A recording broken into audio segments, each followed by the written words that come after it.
ပါဒီနေ့ဖုန်း Android TV မှာ MX Player application နဲ့ထည့်သွင်းနေပြဖြစ်ပါတယ်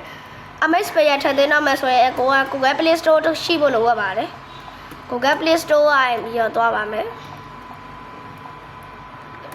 Okay အဲ့ဒီတရားမှာ search bar နဲ့သွားမယ် MX Player လို့ရိုက်ရှာပါမယ် MX Player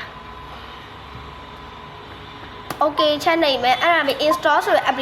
install ကိုနဲ့ရိုက်ပါ install တင်နေပါပြီ MX Player application လေးတရားပြည့်ရည်ဆောင်ပေးလိုက်ပါ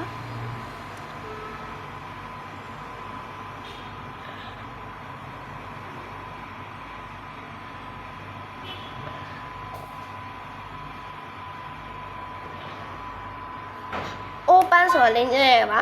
အခုက MX Player ထည့်သွင်းနေပဲဖြစ်ပါတယ် allow ဆိုတဲ့လေးကိုနှိပ်ပေးလိုက်ပါဒီဗီဒီယိုကြည့်ပြီး MX Player application ထည့်သွင်းရမယ်လို့ထင်ပါတယ်အားလုံးပဲကျေးဇူးတင်ပါတယ်